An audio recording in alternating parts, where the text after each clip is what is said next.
శ్రేయోభిలాషులకు చేరొచ్చినటువంటి ప్రతి ఒక్కరికి పేరు పేరున హృదయపూర్వకమైన వందనాలండి.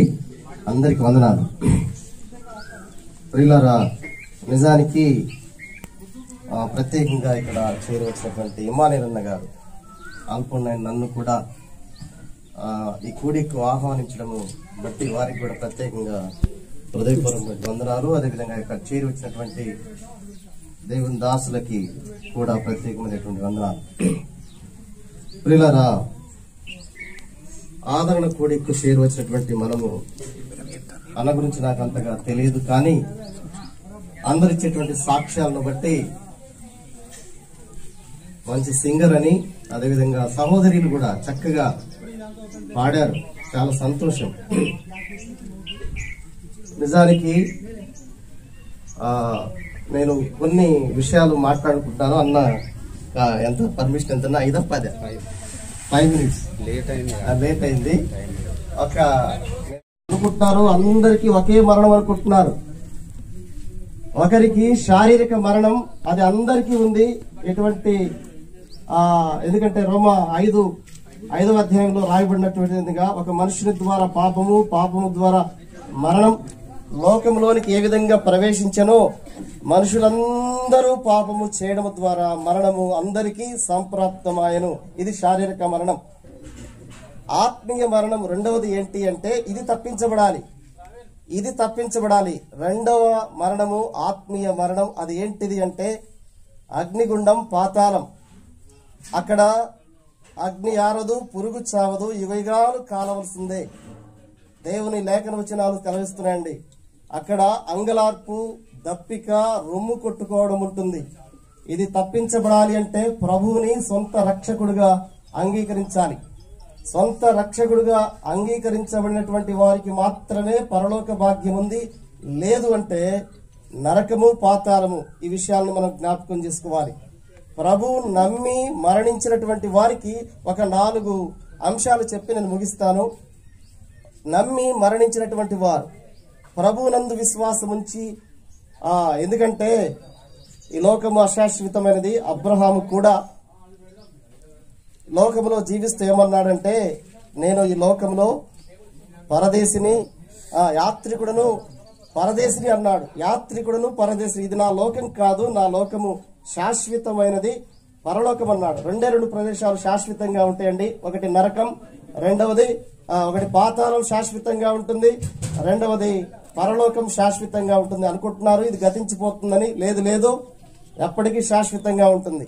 చనిపోయినటువంటి వ్యక్తి, అందుకనే 4 అంశాలు ఇక్కడ మార్చబడతాయి. ఒకటి ఏంటిదంటే మనిషి చనిపోయిన తర్వాత శరీరం మార్చబడుతుంది. ప్రభువుని నమ్ముకొని చనిపోతేనేమో శరీరము మార్చబడి మహిమ దేహములోనికి వెళ్తాడు. ఒకటి గమనించండి, శరీరం మార్చబడుతుంది. రెండవది స్థలం మార్చబడుతుంది. స్థలం భూమి మీద నుంచి మరణించిన తర్వాత పరలోకానికి వెళ్తాడు. ఎప్పుడు ప్రభువు నమ్ముకొని మరణిస్తే పరలోకం, ప్రభువు నమ్ముకోకుండా మరణిస్తే పాతాళం, నరకం. అది ఎవరైనా కానీ ధనవంతుడా, గొప్పవాడా, ఎవరైనా